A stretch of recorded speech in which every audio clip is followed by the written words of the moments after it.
नमस्कार, मैं परीक्षित थाड़ा और आज हमारे अध्ययन का विषय है नाबार्ड। भारत में राष्ट्रीय कृषि तथा ग्रामीण विकास बैंक अर्थात नाबार्ड एक बहुत ही महत्वपूर्ण बैंक है जो कि ग्रामीण अर्थव्यवस्था और ख़ास तौर से कृषि के लिए एक वरदान की तरह रहा है। ये देश में कृषि एवं ग्रामीण विकास के लिए वित्त उपलब्ध करवाने वाली सबसे शीर्ष संस्था है। तो हम बात करते हैं कि नाबार्ड की स्थापना कब हुई। तो नाबार्ड की जो स्थापना है वो 12 जुलाई 1982 को की गई थी। राष्ट्रीय कृषि तथा ग्रामीण विकास बैंक की स्थापना 12 जुलाई 1982 को की गई थी। नाबार्ड की चुकता पूंजी उस समय पेड अप कैपिटल जिसे हम कहते हैं उस समय 100 करोड़ रुपए रखी गई, जिसमें भारत सरकार और रिजर्व बैंक ऑफ इंडिया का बराबर बराबर हिस्सा था, मतलब 50:50। फिर वर्ष 1996-97 में इसे बढ़ाकर यानी पेड अप कैपिटल को बढ़ाकर 100 करोड़ से सीधा 1000 करोड़ रुपए कर दिया गया। अब आरबीआई का योगदान इसमें 800 करोड़ रुपए और केंद्र सरकार का 200 करोड़ रुपए था। अर्थात इसमें आरबीआई और केंद्र सरकार का अगर अनुपात देखा जाए तो 80:20 या 8:2 का था। 31 मार्च 2010 आते आते नाबार्ड की जो चुकता पूंजी है, पेड अप कैपिटल है, उसे फिर से बढ़ा दिया गया और अब इसे 1000 करोड़ से बढ़ाकर सीधा 2000 करोड़ रुपए कर दिया गया। फिर इसे इक्विटी जो इसके समता अंश है उसमें केंद्र सरकार और आरबीआई की हिस्सेदारी अगर हम देखें तो 99% तो केंद्र सरकार की हिस्सेदारी थी और मात्र 1% हिस्सेदारी रह गई अब रिजर्व बैंक ऑफ इंडिया की। तो ये महत्वपूर्ण अंतर आया 31 मार्च 2010 में। कृषि ऋणों को बढ़ावा देने के लिए नाबार्ड की जो पेड अप कैपिटल है वो इस तरीके से चरणबद्ध तरीके से बढ़ती रही। उसके बाद इसे 3000 करोड़ रुपए किया गया और उसके बाद इसे 5000 करोड़ रुपए भी कर दिया गया। किंतु वर्तमान में जो नाबार्ड की अधिकृत पूंजी है, पेड अप ऑथोराइज्ड कैपिटल है, उसमें वृद्धि की सरकार की योजना है। बैंक की कुल अधिकृत पूंजी ऑथोराइज्ड कैपिटल 30,000 करोड़ रुपए कर दी गई है। ये हमने बात की नाबार्ड की पेड अप कैपिटल की और नाबार्ड में जो रिजर्व बैंक ऑफ इंडिया और केंद्र सरकार की हिस्सेदारी है उसकी हमने बात की। अब हम आते हैं नाबार्ड का जो ऋण ढांचा है जो वो उधार देता है ग्रामीण क्षेत्र और कृषि क्षेत्र के लिए, उस पर हम चर्चा करते हैं। नाबार्ड ग्रामीण ऋण ढांचे में सबसे बड़ी संस्था है, शीर्ष संस्था है, ये तो हम जानते हैं। और इसके अलावा जो अन्य वित्तीय संस्था हैं जो इस प्रकार के कार्य करती है ग्रामीण क्षेत्र के लिए या कृषि क्षेत्र के लिए, जैसे उन संस्थाओं में हम जानते हैं राज्य भूमि विकास बैंक आता है, राज्य सहकारी बैंक आता है, जो त्रिस्तरीय व्यवस्था है सहकारी बैंकों की, उसमें सर्वोच्च राज्य सहकारी बैंक, अनुसूचित वाणिज्यिक बैंक जो आता है और क्षेत्रीय ग्रामीण बैंक अर्थात आरआरबी जो आते हैं, उनको भी पुनर्वित्त की सुविधा ये नाबार्ड ही प्रदान करता है। अर्थात राष्ट्रीय कृषि तथा ग्रामीण विकास बैंक द्वारा इन बैंकों को पुनर्वित्त की सुविधा दी जाती है। अब ये पुनर्वित्त क्या होता है, इसे सरल भाषा में समझे तो पहले तो ये जो बैंक है राज्य भूमि विकास बैंक, आरआरबी, सहकारी बैंक, अनुसूचित वाणिज्यिक बैंक, ये कर्ज देते हैं खेती के लिए या अन्य छोटे लघु उद्योगों के लिए ग्रामीण व्यक्तियों को, कृषि से संबंधित व्यक्तियों को, और फिर इन बैंकों को वो राशि उपलब्ध करवाता है नाबार्ड। इसलिए वो सर्वोच्च संस्था है, श्रेष्ठ संस्था है इनमें। अब हम आगे बात करें तो ये अपनी ऋण संबंधी जो आवश्यकता है उसकी पूर्ति के लिए नाबार्ड भी निर्भर होता है, और वो किस पर निर्भर होता है? वो भारत सरकार पर निर्भर होता है, वो विश्व बैंक पर निर्भर होता है, और इसी प्रकार की अन्य एजेंसियों पर भी वो निर्भर होता है, और इनसे समय समय पर राशियां प्राप्त करता है। तो नाबार्ड के पास यहाँ से पैसा आता है, केंद्र सरकार से, वर्ल्ड बैंक से और इसी प्रकार की अन्य एजेंसियों से। केंद्र सरकार की गारंटी प्राप्त जो बॉन्ड होते हैं तथा जो डिबेंचर होते हैं, जो नाबार्ड द्वारा जारी किए जाते हैं, और इस प्रकार से जो नाबार्ड है वो आवश्यक संसाधनों को जुटा सकता है। इसके अतिरिक्त यह राष्ट्रीय ग्रामीण साख निधि के संसाधनों का भी प्रयोग करता है। तो राष्ट्रीय ग्रामीण साख निधि के संसाधनों का प्रयोग भी नाबार्ड द्वारा किया जा सकता है। अब हम बात करते हैं कि जो कृषि एवं ग्रामीण विकास हेतु संसाधन जुटाने के लिए नाबार्ड कुछ कोषों का परिचालन करता है। अब ये फंड कौन कौन से हैं उनके नाम हम जान लेते हैं। वापस से सुन लीजिए, कृषि और ग्रामीण विकास हेतु संसाधन जुटाने के लिए जो रिसोर्सेज होते हैं उनको हासिल करने के लिए नाबार्ड द्वारा कुछ फंड चलाए जाते हैं, और इन फंड के नाम है, पहला वैकल्पिक निवेश फंड, दूसरा दीर्घकालीन सिंचाई कोष, फिर आता है फार्म सेक्टर प्रोन्नयन कोष, एक होता है वाटरशेड विकास कोष, इसी प्रकार से जनजाति विकास कोष, उत्पादकों के संगठनों का विकास कोष, डेयरी प्रसंस्करण एवं अधोसंरचना विकास कोष, इसके साथ ही ग्रामीण अधोसंरचना विकास कोष। ये सभी कोष नाबार्ड द्वारा चलाए जाते हैं, और उसका एक ही उद्देश्य होता है कि नाबार्ड को जो राशि चाहिए, जो संसाधन चाहिए, वो इन कोषों के माध्यम से नाबार्ड जुटाता है। तो इन कोषों का बहुत महत्व है नाबार्ड के लिए। अब हम आते हैं कि 1 अप्रैल 1995 से नाबार्ड ने एक नई ग्रामीण आधारित संरचनात्मक विकास निधि यानी रूरल इंफ्रास्ट्रक्चर डेवलपमेंट फंड की स्थापना की, और इस कोष के लिए नाबार्ड ने उन बैंकों से अंशदान स्वीकार किया जो प्राथमिक क्षेत्र अर्थात कृषि को लक्ष्य के अनुरूप साख उपलब्ध नहीं करा सके थे। अब यहाँ पे बात आती है रिड्फ की, RIDF।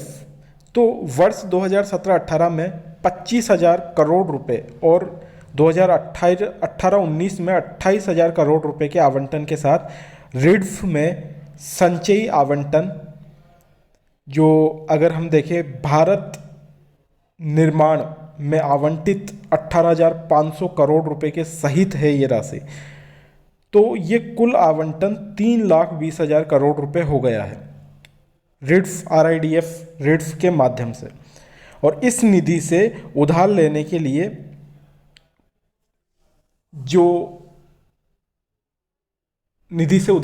लिए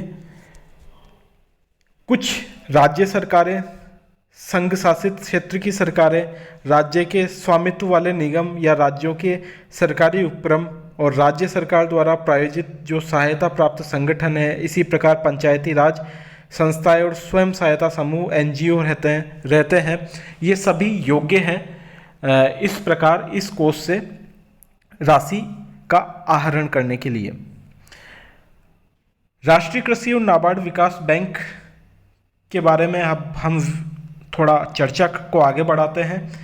हम जानते हैं ये सीड्स बैंकिंग संस्था है जो कृषि और ग्रामीण विकास के लिए पूंजी उपलब्ध कराती है। राष्ट्रीय कृषि और ग्रामीण विकास बैंक की स्थापना 12 जुलाई 1982 को हुई, ये आपको ध्यान रखना है, कई बार पूछा जाता है। और 100 करोड़ रुपए की प्रदत्त पूंजी से ये स्थापना की गई, जिसे हमने देखा था कि ये बढ़कर 3,000 करोड़ रुपए तक पहुंच गई।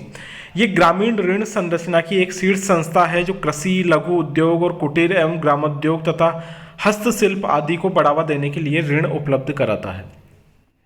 नाबार्ड के कार्यों पर अगर हम चर्चा करें तो नाबार्ड के कार्यों में पहले नंबर पर आता है ग्रामीण क्षेत्रों में जो विभिन्न विकास गतिविधियां हैं उनको बढ़ावा देने के लिए निवेश और उत्पादन ऋण प्रदान कराने वाली संस्था के लिए एक शीर्ष वित्त पोषण एजेंसी के रूप में कार्य करने के लिए नाबार्ड कार्य करता है।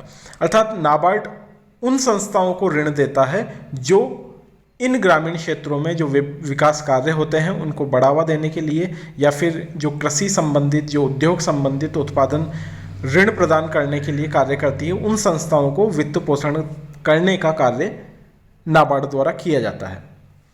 नाबार्ड निगरानी, पुनर्वास योजनाओं का निर्माण करना, ऋण संस्थाओं और कर्मियों के प्रशिक्षण के पुनर्गठन सहित ऋण वितरण प्रणाली के अवशोषण की क्षमता में सुधार लाने के लिए संस्थान निर्माण की दिशा में कदम उठाने हेतु भी कार्य करता है।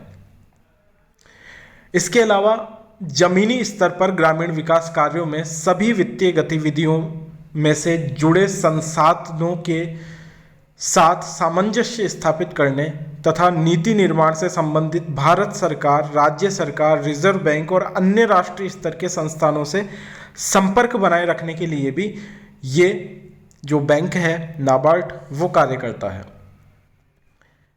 स्वयं नाबार्ड द्वारा वित्त पोषित परियोजनाएं जो होती है उनकी निगरानी करने का कार्य नाबार्ड द्वारा किया जाता है और समय समय पर यह उनका मूल्यांकन भी करता है। नाबार्ड एकीकृत ग्रामीण विकास कार्यक्रम अर्थात IRDP, एकीकृत ग्रामीण विकास कार्यक्रम IRDP के तहत जो परियोजनाएं गठित की गई है उनको सबसे पहले प्राथमिकता देता है, उच्च प्राथमिकता देता है। और जो अगला कार्य है नाबार्ड का वो है ये है कि जो ये एकीकृत ग्रामीण विकास कार्यक्रम के अंतर्गत चलाए जा रहे गरीबी उन्मूलन के कार्यक्रम है, उनके लिए वित्त व्यवस्था का प्रबंधन भी नाबार्ड द्वारा किया जाता है। तो IRDP में जो गरीबी उन्मूलन कार्यक्रम है उनके लिए वित्त व्यवस्था ये नाबार्ड ही करता है। नाबार्ड अपने कार्यक्रमों के तहत होने वाली सामूहिक गतिविधियों को बढ़ावा देने के लिए दिशा निर्देश देता है, डायरेक्शन देता है और उनके लिए 100% पुनर्वित्त सहायता प्रदान करता है। यानी पूरी की पूरी जो वित्तीय सहायता है वो नाबार्ड द्वारा ही प्रदान की जाती है ऐसे कार्यक्रमों के लिए। अब जो SHGs होते हैं, स्वयं सहायता समूह होते हैं, उनके बीच संबंधों को स्थापित करने का कार्य अगर कोई करता है तो वो नाबार्ड है। और इन SHGs का आयोजन गरीब और ग्रामीण क्षेत्रों में ज़रूरतमंद लोगों के लिए स्वैच्छिक एजेंसियों द्वारा किया जाता है। यह उन परियोजनाओं के लिए पूरा रिफाइनेंस करता है जो नेशनल वाटरशेड डेवलपमेंट प्रोग्राम और national mission of wasteland development के तहत संचालित हो रहे हैं। और एक कार्य नाबार्ड का यह है कि ये विकास वाहिनी स्वयंसेवक कार्यक्रमों का भी समर्थन करता है जो गरीब किसानों को ऋण और विकास गतिविधियों की पेशकश प्रदान करते हैं।